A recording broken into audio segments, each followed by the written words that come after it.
Alors chaque année, les SCPI collectent des milliards d'euros. Alors tout se passait bien, puis 2023 et 2024 ont fait trembler le marché. Collecte en chute, baisse de certaines parts, gros titres anxiogènes sur les SCPI. Mais derrière un petit peu tout ce brouhaha, certaines SCPI profitent de conditions de marché inédites. Immeubles achetés décotés, prix même renégociés à la baisse, loyers indexés à l'inflation et des liquidités à investir pour saisir les opportunités de la crise. Et on a vu certaines SCPI verser plus de 7% de rendement tout en augmentant leur part, preuve d'une résilience et même d'une forte performance pendant la crise. Donc contrairement à ce que certains peuvent croire, le contexte actuel est donc propice pour s'intéresser aux SCPI. Et même en dehors de cette fenêtre d'investissement, la régularité de distribution des SCPI en fait un placement de diversification de choix, par exemple dans un portefeuille déjà diversifié en bourse avec des ETF par exemple. Alors par contre, ça peut être très dur de séparer l'ivraie du bon grain. Il y a plus de 200 SCPI qui existent en France et on voit de nouvelles SCPI être créées tous les ans. Donc lesquelles choisir ? Quels sont les meilleurs SCPI? Donc pour ça, rassurez-vous, avec mon équipe, nous avons analysé le marché des SCPI en détail. C'est une classe d'actifs qu'on connaît bien en plus, puisqu'on la distribue avec notre cabinet S'Investir Conseil. Et donc dans cette vidéo, je vous livre notre comparatif et notre classement des 15 meilleurs SCPI sur la base des dernières données disponibles. Notre comparatif, il prend en compte 40 critères, dont le taux de distribution bien sûr, mais aussi l'analyse du parc immobilier, la fiscalité, les frais et bien d'autres paramètres, vous allez voir, afin donc de vous dresser la liste des meilleurs SCPI du marché. On est parti pour faire le tour des meilleurs SCPI actuellement. Et donc ici, on est sur le tableau comparatif. Donc on va le passer en revue ensemble rapidement. Et sachez que vous pouvez le télécharger gratuitement. C'est le premier lien dans la description. Pour y accéder, vous aurez donc toutes les données et aussi vous aurez accès aux données mises à jour en continu puisque la vidéo ici peut être un petit peu obsolète au bout d'un moment ou s'il y a des choses qui changent alors que le tableau comparatif sera toujours à jour. Donc je vous invite vraiment à le télécharger gratuitement. C'est le premier lien en description. Donc première grande catégorie de critères, ça va être les données importantes. On va regarder la société de gestion. Donc, par exemple, on a les SCPI de la société Quorum l'épargne avec Quorum Origine, Quorum Orion et ici Quorum XL.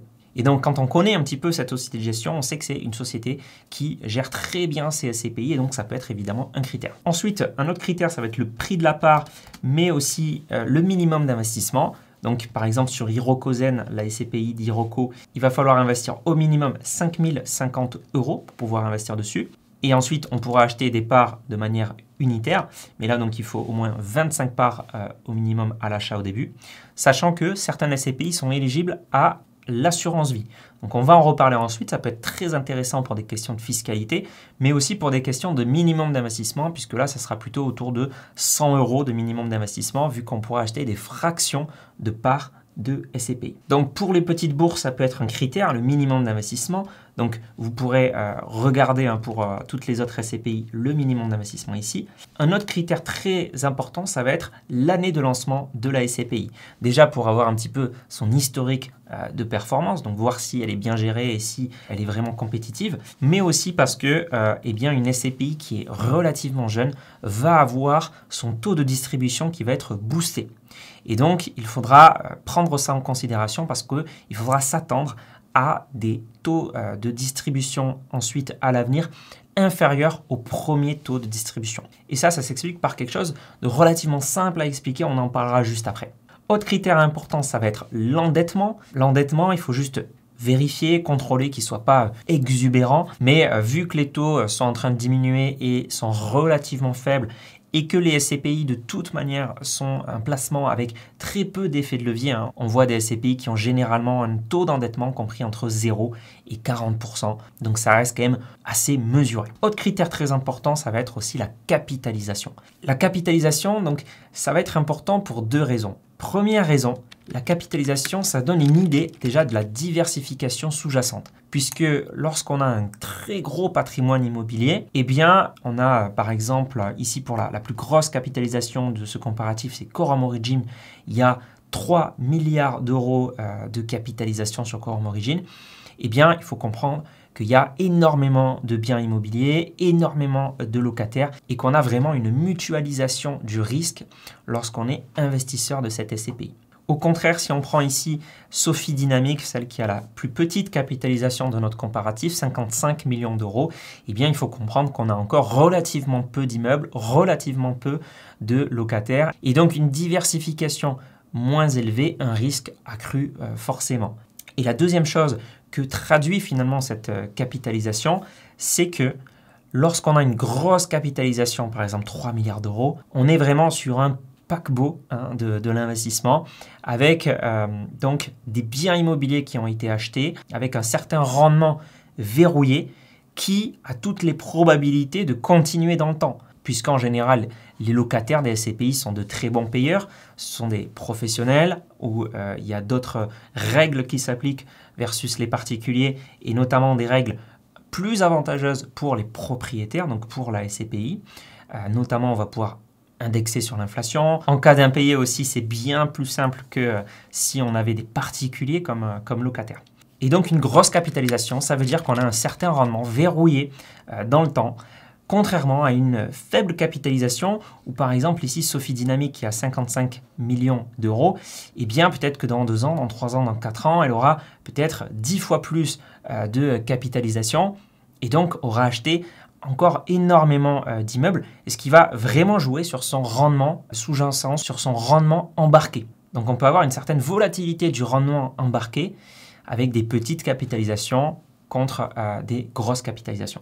Donc moralité pour cette grande catégorie donc de données importantes, on a mis une note qui est subjective, qui juste donne un ordre d'idée. Évidemment, on n'a pas forcément pénalisé les jeunes SCPI parce que les jeunes SCPI peuvent avoir des performances plus importante pour un niveau de risque plus élevé, mais ça dépend donc du profil d'investisseur de chacun. Un profil très défensif se positionnera plutôt donc sur des grosses SCPI avec un rendement embarqué qui va être beaucoup moins volatile que des jeunes SCPI qui certes peuvent avoir des gros rendements au début, mais peut-être plus de risques à l'avenir. Au contraire, un profil plutôt offensif va peut-être être intéressé par ces jeunes SCPI, donc on ne les a pas forcément pénalisés ici. Ça peut être une solution quand même assez intéressante et personnellement, à titre personnel également, j'investis moi-même à la fois sur des jeunes SCPI et sur des SCPI un peu plus anciennes. Donc on peut très bien faire les deux, ça peut être d'ailleurs très intéressant. Et donc voilà, ici tout le monde a une note relativement importante. Deuxième grande catégorie de critères, ça va être la détention. Donc on va parler du délai de jouissance, de la fréquence de versement des loyers. Est-ce qu'on peut faire des versements programmés dessus? Est-ce qu'on peut démembrer ses parts? Est-ce qu'on peut investir sur cette SCPI en assurance vie? Alors le délai de jouissance, c'est tout simplement la période pendant laquelle vous ne touchez pas encore vos revenus. Donc c'est entre la souscription et le moment où vous allez toucher vos premiers revenus de la SCPI. Donc par exemple sur Hirokozen, c'est 3 mois. Il faut attendre 3 mois pendant lesquels vous n'êtes pas rémunéré pour votre investissement. Donc le délai de jouissance moyen sur la SCPI, c'est 3 à 6 mois. Et donc ici, on a pour la plupart du 3 mois ou du 5 mois. Pour le versement des loyers, ça sera soit mensuel, soit trimestriel. Toutes les SCPI permettent de faire des versements programmés, démembrement également. On a fait une vidéo sur la chaîne YouTube sur le démembrement. La puissance du démembrement, ça peut être très important. En SCPI, ça peut être pour les chefs d'entreprise, de l'usufruit des SCPI pour la trésorerie d'entreprise, ça peut être très optimisé. Et pour un particulier, par exemple, quelqu'un qui est à 5 ans de la retraite va plutôt acheter de la nue propriété de SCPI pour ne pas toucher des revenus tout de suite, donc ne pas être fiscalisé et avoir dans 5 ans des revenus supérieurs à ce qu'il aurait pu avoir s'il avait acheté des SCPI en pleine propriété tout de suite. Alors ensuite, on a l'accessibilité à l'assurance vie. Donc pas toutes les SCPI sont éligibles à l'assurance vie, mais on a notamment Iroko, Remake Live, Transition Europe. Pas tous les assureurs non plus le font. On a mis ici donc les assureurs qui le font et on a mis des idées de contrat avec ces assureurs. Donc, par exemple, Iroko, vous le trouverez chez l'assureur Spirica. Donc, par exemple, sur le contrat Linksea Spirit 2. Ensuite, il y a des SCPI qui ne sont pas éligibles à l'assurance vie. On a les SCPI de la gamme Corum qui sont éligibles à l'assurance vie Corum, donc Corum Life. Et sinon, on peut trouver aussi l'assureur Swiss Life, l'assureur Suravenir ou l'assureur Apicil. Et l'assurance vie en SCPI, ça peut être très intéressant vu que c'est une enveloppe capitalisante. Vous n'allez pas payer des impôts tous les ans, contrairement à si vous détenez les SCPI en direct, où là, ça serait des revenus fiscalisés chaque année. En assurance vie, on va pouvoir capitaliser et ne pas être imposé tant qu'on ne retire pas de l'assurance vie. Donc ça peut permettre un effet boule de neige et ça peut booster la performance de vos SCPI et donc avoir un meilleur mode de détention. Par contre, si vous voulez vraiment utiliser les revenus de vos SCPI, il va falloir sortir de l'assurance vie et donc il y aura une fiscalité. Et aussi, autre inconvénient de l'assurance vie, c'est qu'il y aura des frais de gestion du contrat. Et donc là, il faut choisir vraiment les meilleurs contrats pour ne pas être pénalisé de trop sur les frais de gestion et donc voir son rendement être diminué et finalement avoir ce gain au niveau de la fiscalité complètement annihilé par les frais qu'on paye sur son contrat. Donc là aussi, on a mis de très bonnes notes pour la plupart des SCPI. Globalement, c'est un critère vraiment à déterminer en fonction de votre situation, de vos objectifs. Mais ici, on ne peut pas vraiment donner de notes dans l'absolu. Ça dépend vraiment de l'objectif de l'investissement dans tel et tel SCPI. On va maintenant rentrer dans la grande catégorie performance. C'est évidemment les paramètres que tout le monde va regarder. C'est très important de les regarder. Encore une fois, il faut les mettre en parallèle avec la capitalisation, avec l'âge de la SCPI, avec beaucoup d'autres choses. On va analyser ensuite le parc immobilier de chaque SCPI. Et donc ici, on peut déjà regarder deux moteurs de la performance. Premier moteur, c'est l'évolution du prix de la part. Donc ici, on a juste pris la revalorisation sur les 4 dernières années des SCPI. Donc on voit par exemple Hirokozen sur les 4 dernières années a augmenté le prix de sa part de 1%. Donc c'est 1% de plus-value pour les investisseurs. Remake 2%. Transition Europe qui est relativement jeune de toute façon, qui n'a pas 4 ans d'antériorité, n'a pas encore revalorisé ses parts. Sophie Dynamics 5%. Comme grosse revalorisation, on peut noter Corum Orion plus 7,39% sur les 4 dernières années. Ou encore Epsilon 360 plus 8,7%. Donc ça, il faut garder en tête que les SCPI, il n'y a pas que le rendement, il n'y a pas que les loyers, il y a aussi l'appréciation du parc immobilier qui est possible. Et donc ça dépend aussi de la société de gestion, de comment est gérée cette SCPI et est-ce que les biens immobiliers sont achetés avec une décote en dessous du marché et donc avec une potentielle revalorisation ensuite. Critère évidemment très important, ça va être maintenant le taux de distribution. Donc par exemple, chez Hirokozen, on a depuis son lancement toujours versé plus de 7% de rendement par an. On a même un rendement qui s'est un petit peu apprécié au fil du temps. 2024, 7,32% contre 7,10% en 2021. Chez Remake Live aussi, plus de 7% tous les ans depuis son lancement. Transition Europe, plus de 8% tous les ans depuis son lancement. Mais c'est une SCPI jeune, on le garde en tête. Sophie Dynamics, 9,52%, donc avec un seul exercice. SCPI Comet, qui a explosé tous les records en 2024, aussi avec un seul exercice. Elle a versé donc en 2024 11,18%. Donc c'est quand même énorme pour une SCPI quand même, qui est une classe d'actifs relativement peu risquée, par exemple face au marché financier ou face au private equity, avec donc très peu de volatilité sur les SCPI. Corum Origin également, on a une très belle performance historique avec même un TRI à 10 ans déjà réalisé. Donc TRI, c'est la performance qui prend tout en considération. Le rendement, l'augmentation éventuelle du prix de la part. Et donc, Corum Origin a fait 6,75%. Donc là aussi, c'est une très très belle performance pour de la SCPI, presque 7% sur Corum Origin depuis 10 ans. Corum Orion ensuite a versé 5,53, un rendement qui se tasse un tout petit peu. On a l'effet de la nouveauté puisque Corum Orion a été lancé en 2020 qui s'estompe peu à peu et on va plutôt tourner autour de 5,5% de taux de distribution. Neo qui a toujours versé plus de 6, Corum XL, Epsilon, Activimo. Donc vous pourrez consulter les différentes performances des SCPI. On a mis aussi la moyenne du taux de distribution sur 10 ans. Et alors, autre critère très très très important également, ça va être l'écart entre le prix de la part qu'on achète, ici donc valeur des parts, et le prix de reconstitution. Donc le prix de reconstitution, globalement, c'est combien il faudrait payer pour racheter l'ensemble du parc immobilier de la SCPI, plus l'ensemble des coûts afférents à cet achat, les frais de notaire, etc., etc. Et donc finalement, on peut savoir à l'avance, et ça c'est quand même incroyable sur les SCPI, il y a très peu de classes actives où on peut voir ça, si on achète la SCPI à un bon prix ou pas. Typiquement, sur Hirokozen, on a un prix d'achat de la part à 202 €. Pourtant, ce que vaut vraiment la SCPI si on devait tout racheter, c'est 214 €. Donc on est en train d'acheter quelque chose à 202 €, quelque chose qui vaut 214 €. Et donc on a un écart de moins 5,77%.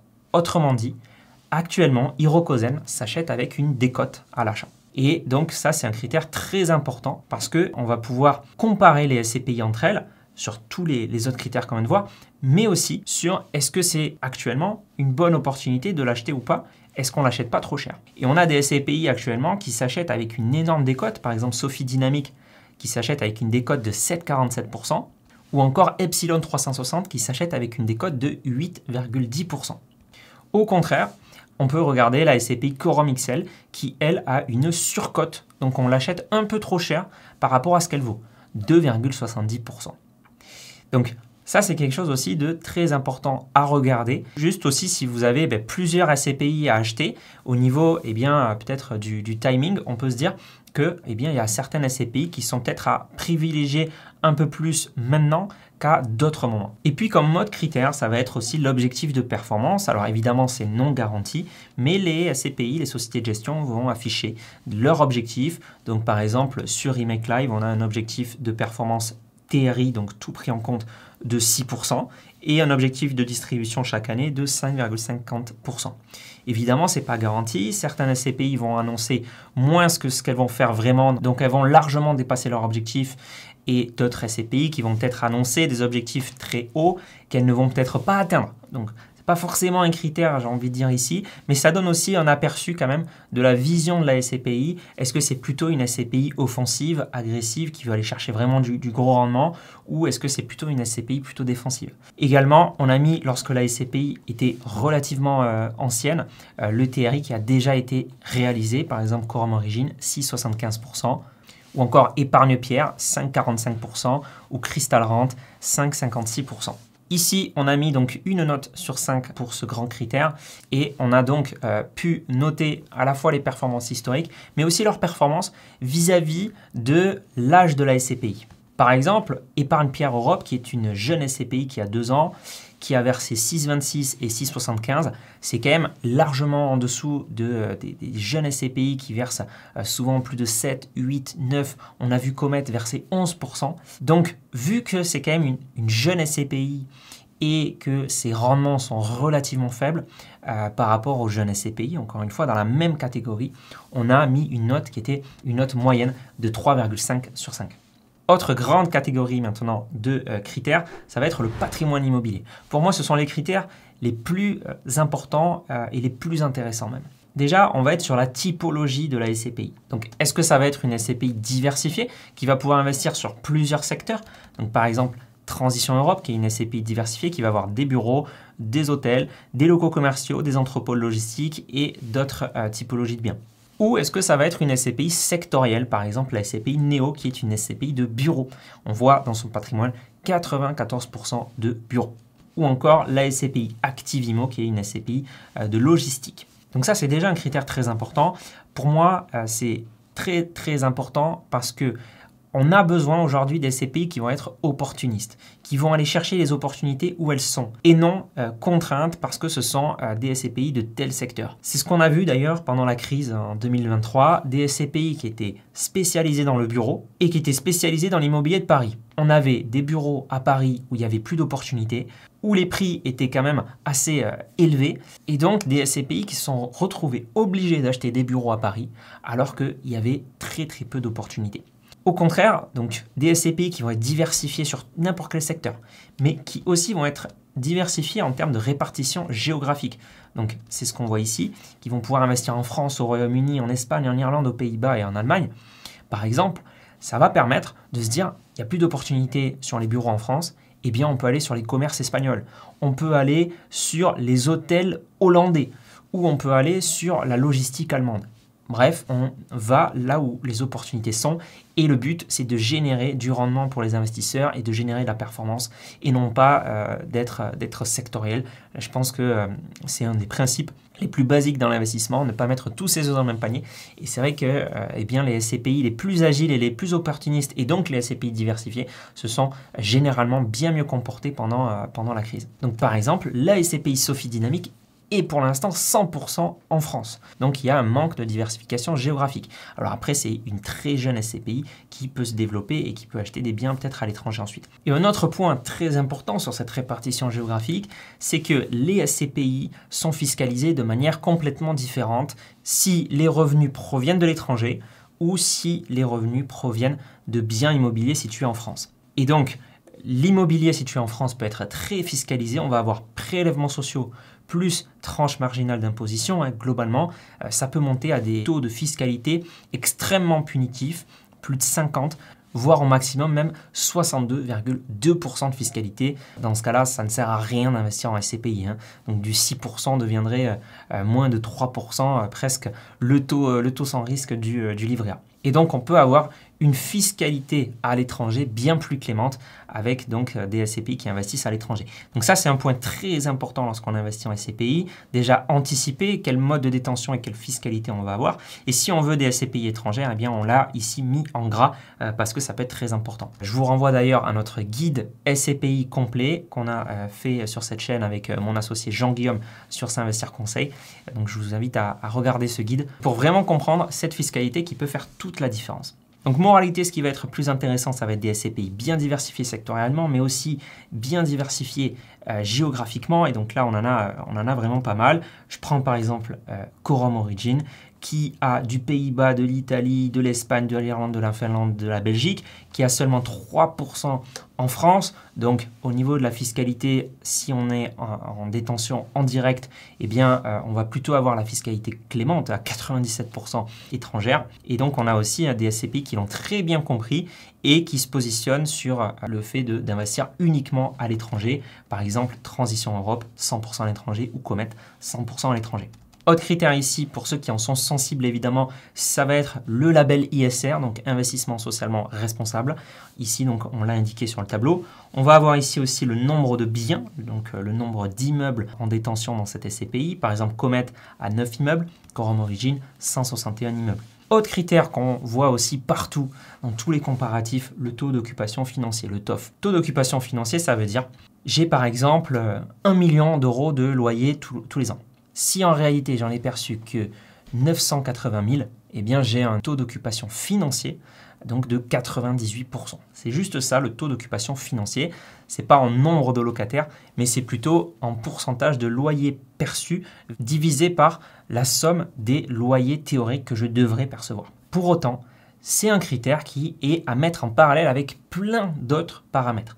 Par exemple, la capitalisation, par exemple, l'âge de la SCPI. Et donc, il ne faut pas s'arrêter juste aux chiffres. Si on a un TOF qui est à 95%, on se dit c'est pas beaucoup versus des SCPI qui sont à 100%, mais en fait, ça peut très bien s'expliquer ce 95% parce qu'il y a des travaux sur un immeuble, on a dû sortir les locataires, il y a une renégociation d'un bail, enfin, il y a des choses qui peuvent en fait apporter de la performance plus tard, même si aujourd'hui on a un TOF qu'à 95%. Et puis si on a un TOF à 95% pendant toute une année et que la SCPI délivre un super rendement, ça veut quand même dire que le rendement théorique est même supérieur à ça si tous les locataires avaient payé. Un autre critère important, ça va être la durée d'engagement ferme des locataires, le WALB. Et ça, c'est un critère qu'on ne voit quasiment jamais dans les comparatifs. Pourtant, ça, c'est important de le regarder parce que ça veut dire vraiment quel rendement aujourd'hui on a verrouillé. Et là, c'est très important de le mettre aussi en parallèle avec la capitalisation. Ça veut dire que si on a une SCPI qui a une grosse capitalisation, donc par exemple sur la SCPI Hirokozen, on a une SCPI qui a une grosse capitalisation, on est proche des 1 milliard d'euros de capitalisation. En plus de ça, on a donc une durée d'engagement ferme des locataires de 7 ans et on a une SCPI qui a versé plus de 7% par an depuis son lancement. Donc ça veut dire que ce rendement-là est verrouillé pendant 7 ans. Il peut se passer d'autres choses, il peut y avoir des petites problématiques, etc. Mais on a une SCPI qui a des locataires long terme, qui a versé plus de 7% et qui a déjà une grosse capitalisation, donc qui est vraiment une espèce de paquebot avec ce rendement embarqué. On a d'autres SCPI où la durée ferme des locataires est bien plus faible. Comet, par exemple, qui est une toute jeune SCPI, donc On ne va pas forcément regarder tout de suite le TOF, on ne va pas regarder tout de suite non plus la durée d'engagement des locataires. On verra quand il sera bien constitué et on verra vraiment quel rendement ils vont embarquer. Donc pour cette grande catégorie de critères, on a encore une fois noté sur 5 l'ensemble des 15 SCPI qu'on a sélectionnés. Et donc on fera la note globale à la toute fin de la vidéo. Alors, dernière grande catégorie de critères, ce sont les frais. Évidemment, les frais vont jouer sur la performance et donc votre rendement net, votre TRI de votre investissement au final. Donc, sur les SCPI, on a des frais de souscription. Alors, les frais de souscription, ce qu'il faut comprendre, c'est que le rendement est déjà affiché net de frais de souscription. Globalement, pour schématiser, pour vulgariser, les frais de souscription, vous les ressentirez qu'une fois que vous retirerez votre argent et que vous vendrez vos parts de SCPI. C'est pour ça qu'on parle de valeur de retrait. Donc si les frais de souscription sont à 10%, si vous avez acheté pour 10 000 € de SCPI, si vous vendez tout de suite, vous ne pourrez vendre que pour 9 000 €. Donc l'idée, c'est de garder ces SCPI dans le temps, de toucher donc les loyers, les rendements de la SCPI et de lisser vraiment ces frais de souscription. La durée recommandée de détention d'une SCPI, c'est 8 à 10 ans. Évidemment, ce n'est pas un placement court terme. Donc en termes de frais de souscription, on a des SCPI sans frais de souscription. Hirokozen, Remake Live est à 0. Et on a également dans ce comparatif Neo qui est à 0% de frais de souscription. Pour les autres, il y a des frais de souscription qui vont tourner généralement autour de 10%.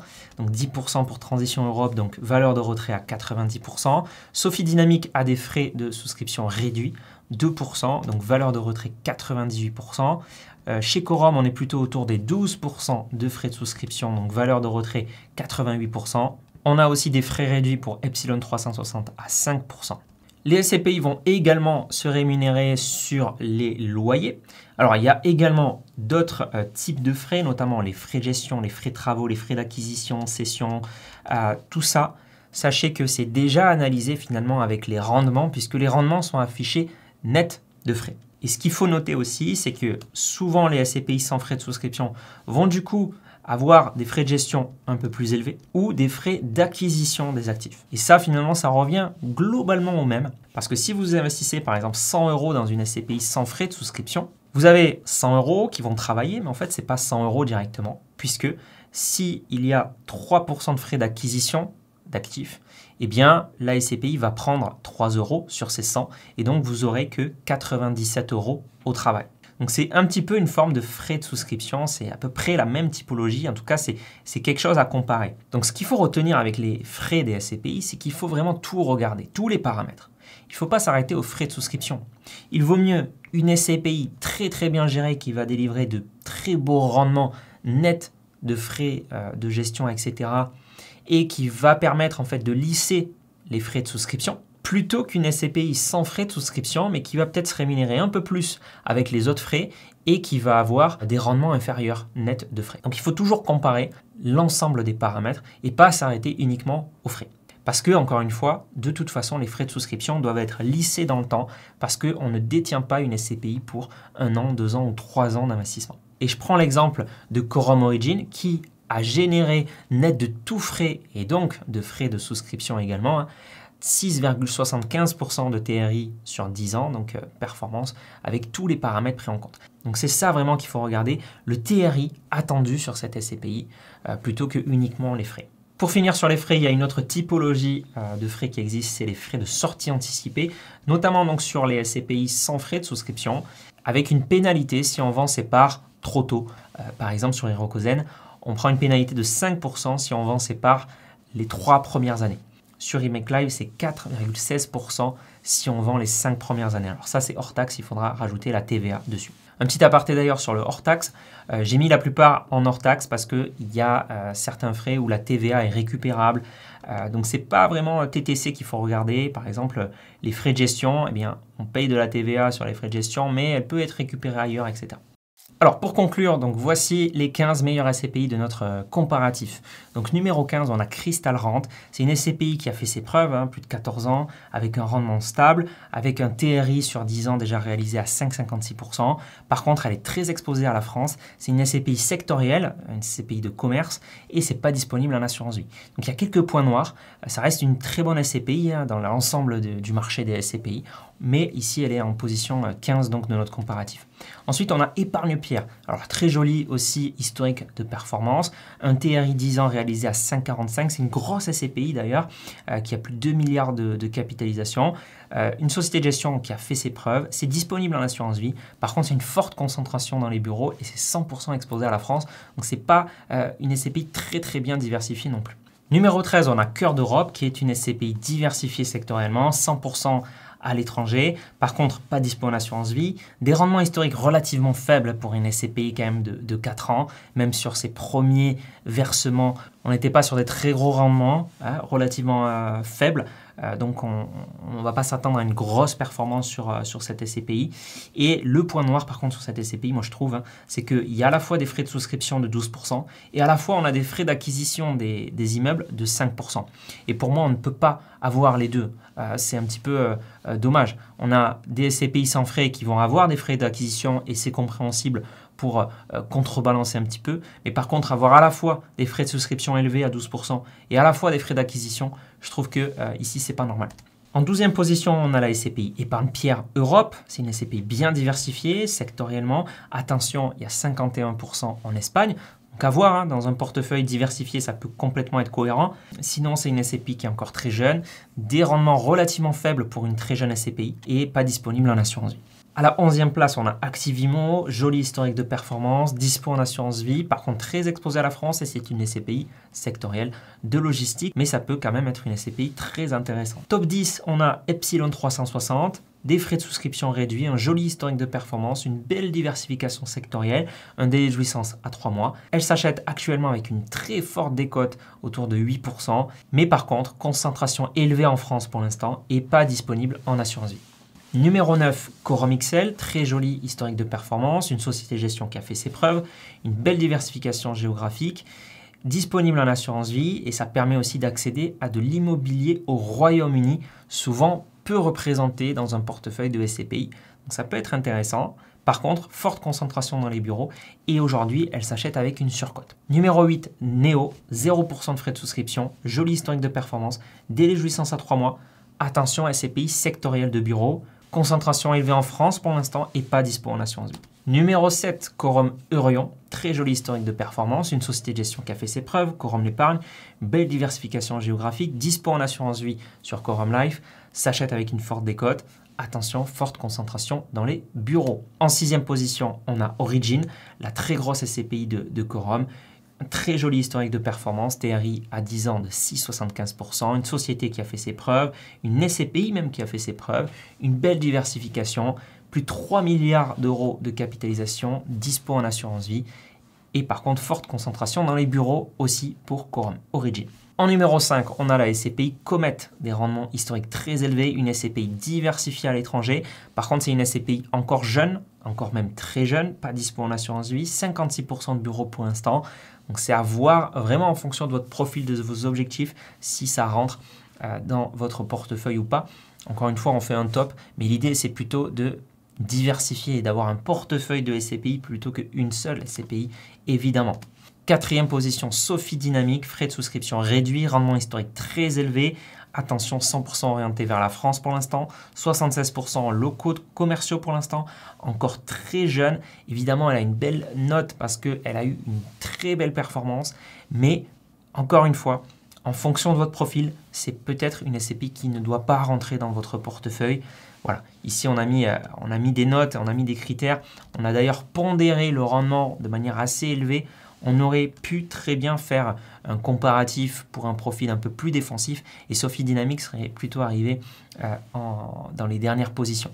En 3e position, Transition Europe, taux de distribution élevé, plus de 8% depuis l'origine, diversification élevée sectorielle et géographique, dispo en assurance vie, attention encore très jeune et encore une forte concentration dans les bureaux. En 2e position, Remake Life, Donc vraiment une SCPI très intéressante parce qu'elle combine plusieurs choses. 0% de frais de souscription, belle diversification sectorielle et géographique, taux de distribution très élevé, donc supérieur à 7% depuis l'origine, délai de jouissance de 3 mois, engagement social d'une partie de son parc. Ça, si ça vous intéresse, Remake Live va très loin sur ça. Disponible en assurance vie et on ne l'a pas mis ici, mais quand même elle a un peu plus de 3 ans maintenant. Donc elle commence à avoir fait quand même ses preuves et on commence à voir qu'elle a vraiment du rendement embarqué et ce n'est pas juste les premiers rendements qui sont boostés les premières années. On a vraiment de belles performances à venir, je pense, sur Remake Live. Et en plus de ça, la SCPI a augmenté son prix de part de 2% en 2023, donc en pleine crise. En première position, Hiroko Zen, 0% de frais de souscription, belle diversification, taux de distribution très élevé, plus de 7% depuis l'origine, délai de jouissance à 3 mois, dispo en assurance vie, s'achète avec une forte décote. Juste une chose, concentration élevée en France pour l'instant. Si vous achetez de l'Hiroko Zen à titre perso et en direct, peut-être que la fiscalité n'est pas la plus avantageuse en fonction de votre situation. Mais voilà, ça reste une très bonne SCPI qui approche les 1 milliard d'euros de capitalisation. Évidemment, en commentaire, je pense que certains ne seront pas forcément d'accord avec les notes et avec les positions de chaque SCPI. Évidemment, ce classement des 15 meilleures SCPI du marché n'est pas absolu. Tout dépend de votre situation, de vos objectifs. Ici, on a fait plutôt un comparatif pour quelqu'un qui aurait un profil assez offensif en SCPI. Mais si on l'avait fait pour un profil plutôt défensif, les notes et le classement seraient complètement différents, je pense. Donc évidemment, tout dépend de vous et ce que vous voulez vraiment en SCPI aller chercher. En tout cas, on a mis ici de très bonnes SCPI et surtout, on a mis les critères qu'il faut regarder et on a essayé aussi de vous donner des astuces et voir comment vous pouvez sélectionner vos SCPI en fonction de vos objectifs, de votre situation. D'ailleurs, vous pouvez télécharger gratuitement ce comparatif complet des SCPI avec les 40 critères. C'est le premier lien en description. N'hésitez pas à nous dire en commentaire quel classement, quel comparatif ou autre vous verrez en vidéo. On écoute vos propositions et on lit tous les commentaires. C'était Mathieu de la chaîne S'Investir, fondateur du cabinet S'Investir Conseil et on se dit à la prochaine.